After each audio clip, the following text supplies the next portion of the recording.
कक्षा 9वीं के सभी विद्यार्थियों, आज के इस वीडियो के अंतर्गत मैं आपको class 9th science annual exam question paper 2026 का फुल सॉल्यूशन इस वीडियो में देने वाला हूं। बच्चों, मैं लगातार आपकी मेहनत कराऊंगा और यहां से देख सकते हैं इस तरीके से मैं 952, 953, 954, 955, 56 56 तक ये श्रृंखला अपनी चलेगी और मैं जो बता रहा हूं ना वही क्वेश्चन हुबहू। यदि आगे के 4 पेपर भी आपने कर लिए, 4 पेपर भी कर लिए, तो ये दावा है कि आप आराम से 75 प्लस 75 प्राप्त करोगे। ठीक है, तो चलिए शुरू करते हैं। बढ़िया से क्लास बड़ी इंटरेस्टिंग रहेगी, सारी चीज़ों को समझाने की कोशिश करूंगा ताकि आप अच्छा स्कोर कर सकें। चलिए शुरू करते हैं भैया। तो पहला जो क्वेश्चन है वो देखिए यहाँ पर है, ध्वनि का जो वेग है वो सबसे अधिक होता है। ध्यान देना है, ध्वनि का जो वेग होता है ना वो सबसे ज़्यादा बात करें तो ठोस में रहता है। ठीक है, क्योंकि इसमें कण जो होते हैं ना एक दूसरे के बहुत ही ज़्यादा नज़दीक होते हैं। इस कारण से ध्वनि का जो वेग होता है इन सॉलिड यानी सॉलिड में सबसे ज़्यादा रहता है, लिक्विड में ना कहीं गैस में रहेगा। सल्फर का परमाणु द्रव्यमान कितना होता है? तो सल्फर का परमाणु द्रव्यमान देखो, इसका परमाणु क्रमांक जो होता है ना वो 16 होता है। कितना होता है? 16 होता है। ठीक है, लेकिन परमाणु जो द्रव्यमान है वो लगभग आपका 32 होता है। तो यहाँ पे लिख भी दूं मैं इसका परमाणु क्रमांक, परमाणु क्रमांक कितना होता है? 16 होता है। ठीक है, शक्ति का एसआई मात्रक लिखिए। तो शक्ति का जो एसआई मात्रक है, हम जानते हैं कार्य करने की जो दर होती है उसे शक्ति कहते हैं और कार्य करने की दर जो होती है उसे शक्ति कहते हैं। तो इसका एसआई मात्रक जो होता है ना वाट होता है। स्टार करके लिखूं क्या कि जरूरत नहीं है। कार्य करने की दर को क्या कहते हैं? कार्य करने की दर को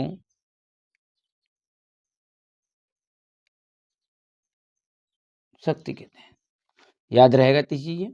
चलिए, उर्वरकों में को निम्न में से कौन सा तत्व उपस्थित नहीं रहता? मतलब उर्वरक में आपका इनमें से कौन कौन सा तत्व नहीं रहेगा? नाइट्रोजन रहेगा, बिल्कुल सही बात है।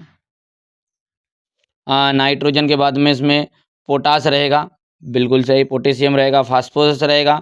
ठीक है, तो हम अपन जानते हैं, याद रखो, NPK ये रहता है कि नहीं रहता? नाइट्रोजन, फास्फोरस और पोटेशियम रहता है। नाइट्रोजन, फास्फोरस और पोटेशियम ये रहता ही रहता है। NPK लिखा रहता है, लिखा रहता है अपने यूरिया की बोरी, कई की बोरी लो जिसमें। ठीक है, पर लेकिन उसमें आयरन की मात्रा नहीं होती। हो गया। शुष्क बर्फ क्या है? शुष्क बर्फ है, शुष्क बर्फ है ठोस कार्बन डाइऑक्साइड। ठीक है, ठोस रूप में कार्बन डाइऑक्साइड का जो ठोस रूप है ना वो है आपका ठोस कार्बन डाइऑक्साइड को क्या कहते हैं? शुष्क बर्फ। चलिए, किसी एम द्रव्यमान की वस्तु जिसका वेग v है उसका संवेग क्या होगा?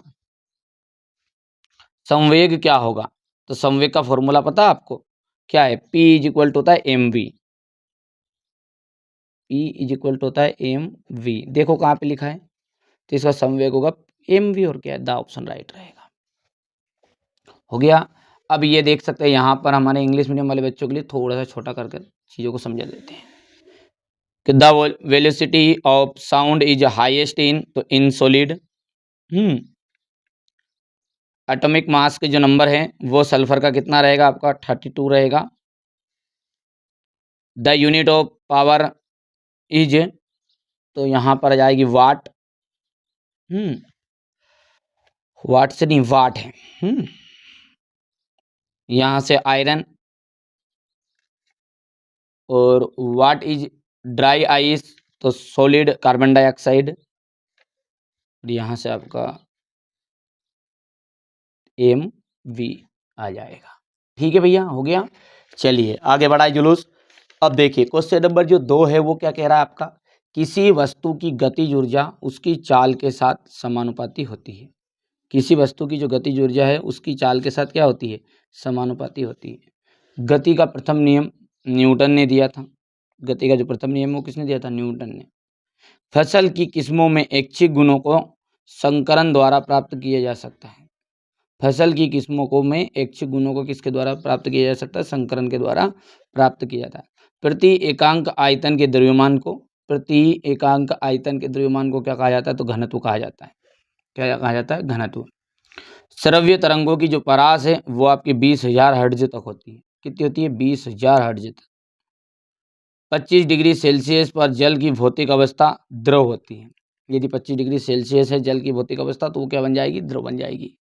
ठीक है, हो गया भैया। यहाँ से आप देख सकते हैं इंग्लिश मीडियम वाले बच्चों का मैंने भर दिया है ताकि दिक्कत नहीं आए। देखो कम समय में आपको अधिक अंक प्राप्त कराना ही हमारा उद्देश्य है। चलिए आगे बढ़ते हैं और सत्य सत्य को आगे की ओर बढ़ के देखते हैं। देखिए कोशिका की जो खोज है वो ल्यू वेन हॉक ने की थी क्या भैया? कोशिका की जो खोज थी ना वो रॉबर्ट हुक ने की थी। किसने की थी? रॉबर्ट हुक ने की थी। तो यहाँ पर अपन लिख देते हैं रॉबर्ट हुक। आया समझ में? कोशिका की खोज किसने की थी? तो रॉबर्ट हुक ने की थी। पर ध्यान रखना है कि जो आपका ल्यूवेन हॉक ने है ना वो 1665 में एक बार जीवित, ठीक है, रॉबर्ट हुक ने कर दी 1665 में। ध्यान रहा, गलती से मैंने उसको बोल दिया, 1665 में रॉबर्ट हुक ने की थी, लेकिन ल्यूवेन हॉक ने क्या किया था? पहली बार जीवित कोशिका को देखा था। ये है। पढ़ने में गलती हो गई थोड़ी सी, कोई दिक्कत नहीं। गुरुत्वीय त्वरण का जो मान होता है 9.8, ठीक है, ms की पावर या मीटर सेकेंड स्क्वायर होता है ही होता है क्या? बिल्कुल सत्य बात है। हृदय पेशियाँ ऐच्छिक पेशियाँ होती है। हृदय की जो पेशियाँ होती है वो ऐच्छिक है क्या? बताओ। इसको हमारी इच्छा से जो वे पेशियाँ जो हमारी इच्छा से नियंत्रित हो जाती है, तो हृदय की पेशियाँ हमारी इच्छा से नियंत्रित हो सकती है क्या? धड़कन कर लो का तुम्हारी इच्छा से, तुम कंट्रोल नहीं हुई। ठीक है, तो भाई साहब हृदय की पेशियाँ अनैच्छिक पेशियाँ होती है। कौन सी पेशियाँ होगी ये? अनैच्छिक। में नाम भी लिख रहा हूँ, क्या दिक्कत है उसमें? क्या नहीं है, मतलब किस कारण से वो स्टेटमेंट गलत है। निलंबन के कणों को फिल्टर पेपर से फिल्टर नहीं किया जा सकता। ठीक है, निलंबन के कणों को फिल्टर पेपर से फिल्टर नहीं किया जा सकता क्या? तो निलंबन के कण बड़े होते हैं, बिल्कुल।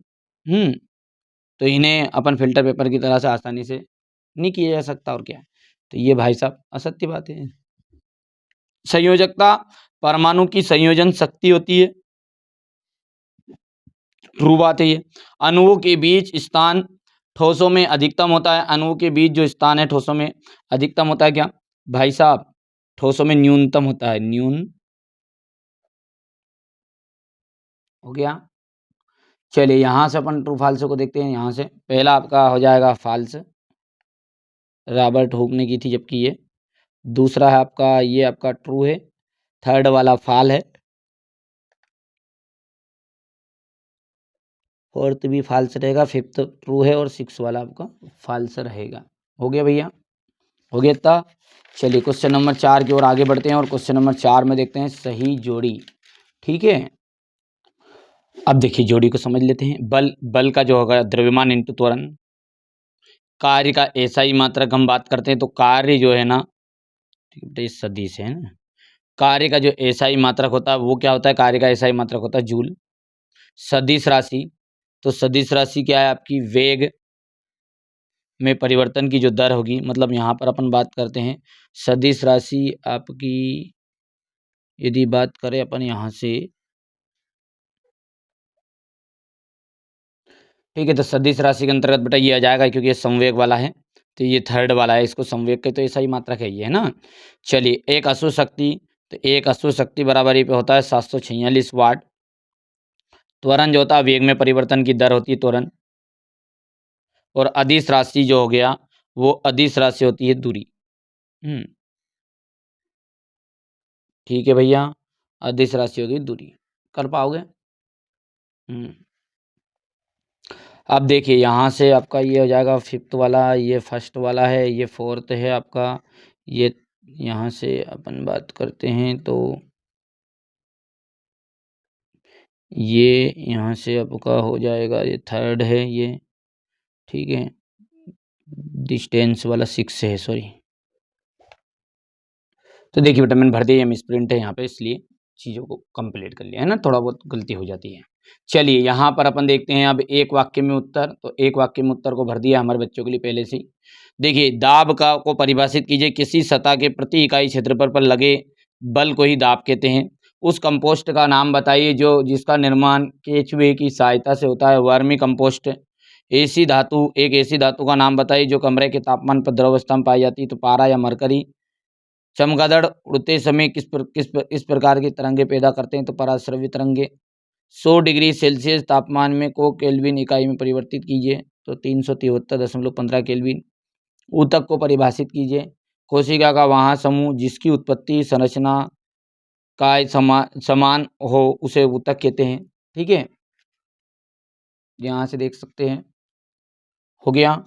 चलिए इसके बाद में अपन आगे बढ़ाएंगे, तो ये क्वेश्चन नंबर आपका 6 से बेटा यहाँ से पूरे का पूरा सॉल्यूशन मैं आपको पीडीएफ के थ्रू भी एक साथ दे दूंगा, लेकिन जिन कुछ बच्चों के पास में पहले से सॉल्यूशन रहता है तो वो चाहे तो उससे पढ़ सकते हैं। गारंटी जवाबदारी के साथ कह दूं, कभी 6 से 23 तक का क्वेश्चन एक भी आउट चला जाए, ओटी क्वेश्चन के लिए तो 5-6 पेपर करने ही पड़ते हैं।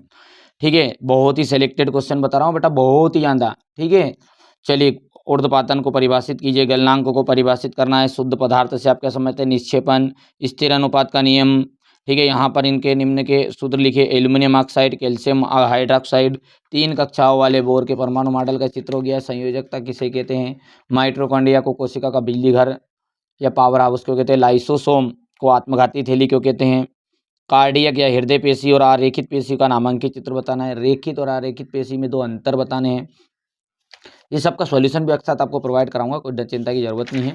और आपने ईमानदारी से बताओ मेरे को कि अपना एनसीईआरटी कोचिंग ऐप आपने इंस्टॉल किया नहीं किया है 10th के लिए। ठीक है, उसको कर लेना बेटा, है ना। ठीक है, आपके लिए है यार, अब टूटला फुटला है, अभी थोड़ा शुरुआत में छोटा सा है, बस आप लोग सपोर्ट करोगे, थोड़ा ज़्यादा इंस्टॉल करोगे तो अपन उस पर आगे काम करेंगे, और कुछ नहीं है ना। अभी तो थोड़ा कोई दम नहीं उसमें, बाकी क्या पीडीएफ आप उस पर पढ़ सकते हैं, चीज़ों को देख सकते हैं आराम से। ये आर्किमिडीज का सिद्धांत है। क्वेश्चन नंबर 15 है, शक्ति को परिभाषित कीजिए, अनुप्रस्थ तरंग, खाद और उर्वरक में अंतर। इनका सबका सॉल्यूशन मैंने वहाँ पे भी प्रोवाइड करा दिया है। और आप सब जानते हैं बच्चों कि कुछ चीज़ें ऐसी होती कि जो यूट्यूब पे नहीं दी जाती, वहाँ पे मिल जाएगी। ठीक है, क्वेश्चन नंबर ये आपका 18 है, मिश्रण और यौगिक में अंतर है, जंतु और पादप कोशिका में अंतर आपका, किन्हीं 2 कोशिकाओं 3 कोशिकाओं के नाम लिखिए के कार्य लिखना है। ये क्वेश्चन नंबर 20 आपका तंत्रिका कोशिका का नामांकित चित्र है। ये क्वेश्चन नंबर 21 आपका हो गया भैया। क्वेश्चन नंबर 21 के बाद में ये रहा आपका, क्वेश्चन नंबर 21 के बाद में ये आपका 22 परमाणु संख्या, परमाणु द्रव्यमान संख्या, समस्थानिक संभारिक, समस्थानिक और संभारिक में 4 अंतर, विस्थापन और दूरी में अंतर आपका है। ठीक है, एक वस्तु 16 मीटर की दूर 4 सेकंड में तय कर लेती है, तो पुनः वो 16 मीटर 25 सेकंड में तय करती, तो वस्तु का औसत चाल क्या होगी। इस तरीके से आपके क्वेश्चन है, ये पूरे के पूरे क्वेश्चन मैंने आपको बताने की कोशिश की है यहाँ पर बच्चों। तो ये मैंने आपको यहाँ पर बच्चों साइंस का जो पहला पेपर है वो तो बता दिया। चलिए इसके आंसर की मैं आपको पूरा एक साथ प्रोवाइड करा देता हूँ, ताकि आपको दिक्कत नहीं आए, आप मेहनत करें, अच्छे स्कोर करें, बस यही इस चैनल का उद्देश्य है। प्रश्न 6 से लगा के 23 तक का मैं सॉल्यूशन आपको प्रोवाइड करा देता हूँ, यहाँ से स्क्रीनशॉट ले लीजिएगा और उपापतन को उदाहरण सहित परिभाषित कीजिए। ठीक है, इसके बाद में ये हो गया इसका अथवा वाला, गलनांक को परिभाषित कीजिए। क्वेश्चन नंबर 7 में आपका शुद्ध पदार्थ से आप क्या समझते हैं, जिसमें एक ही प्रकार के कणों से मिलकर बना होता है। ठीक है, वो ऐसा पदार्थ जो एक ही प्रकार के कणों से मिलकर बना रहेगा वो शुद्ध पदार्थ आपका कहलाएगा। यहाँ से आप अथवा सही देख सकते हैं। निक्षेपण किसे कहते हैं, स्थिर अनुपात का नियम स्पष्ट कीजिए।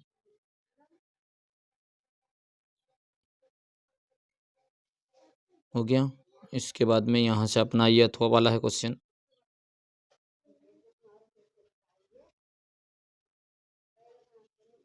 तीन कक्षाओं वाले बोर के परमाणु मॉडल का चित्र आपको बताना है।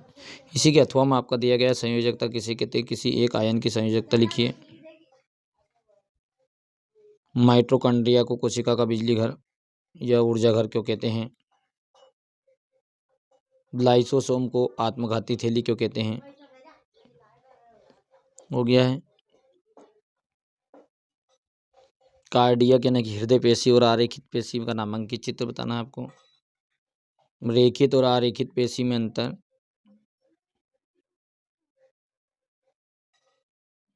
यहाँ से एक समान गति से आप क्या समझते हैं, उदाहरण दीजिएगा।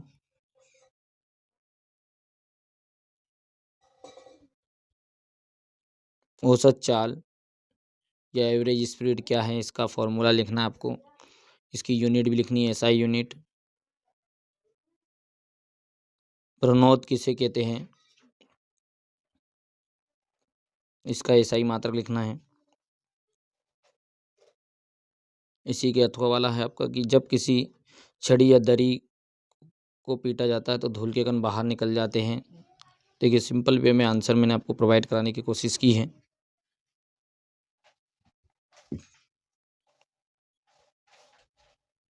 आर्किमिडीज का सिद्धांत से आप क्या समझते हैं?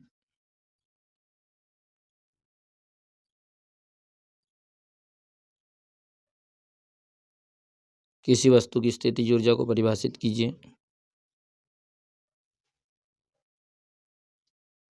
क्वेश्चन नंबर 15 है आपका, शक्ति को परिभाषित कीजिए।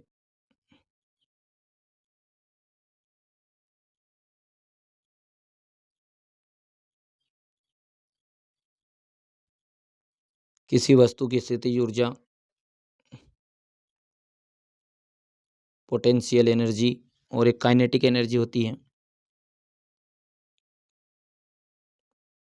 अनुप्रस्थ तरंग किन्हें कहते हैं?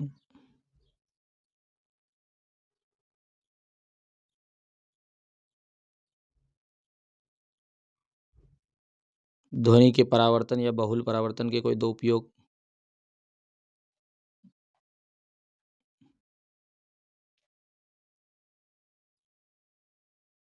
ये हो गया इतना। खाद और उर्वरक में अंतर।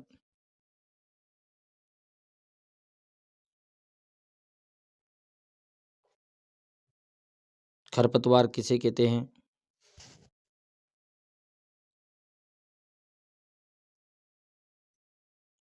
ये हो गया यहाँ से।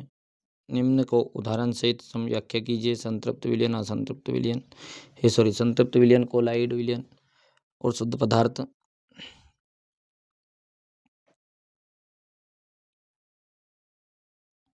हो गया। मिश्रण और यौगिक में अंतर।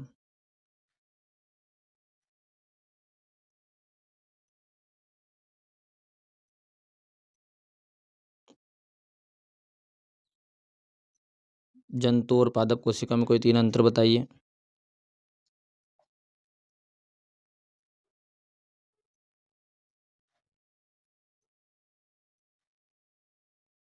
किन्हीं तीन कोशिकांगों के नाम एक कार्य लिखिए। माइटोकॉन्ड्रिया, राइबोसोम, गोल्जी का तंत्र, लाइसोसोम। जी यहाँ से देख सकते हैं आप। Question number 20।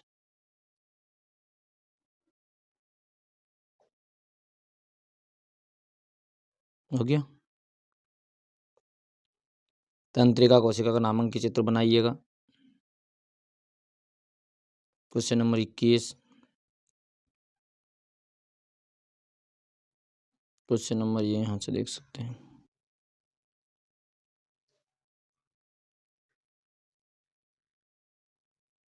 इसके बाद में ये इंग्लिश मीडियम के लिए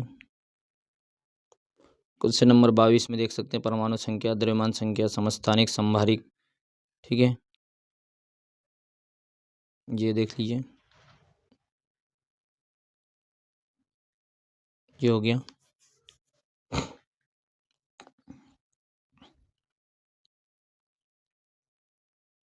ये यहाँ से यहाँ तक हो गया। ये देख लीजिए। समस्थानिक और संभारिक में चार अंतर।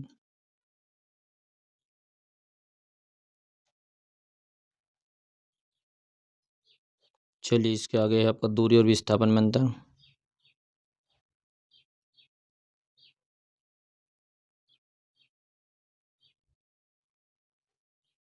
इसके बाद में ये प्रश्न आपका अंतिम वाला हो गया। यही सेम इंग्लिश मीडियम के लिए। तो ये मैंने आपको पूरे पेपर का यहाँ पर सॉल्यूशन प्रोवाइड कराने की कोशिश की है। ठीक है, जितना बना उतना ही आपके लिए मदद कर दी यहाँ पर। ठीक है, पूरा सॉल्यूशन दे दिया है। तो पहली बार आप चैनल पे सब्सक्राइब जरूर कर लीजिएगा, नोटिफिकेशन ऑन कर लीजिएगा।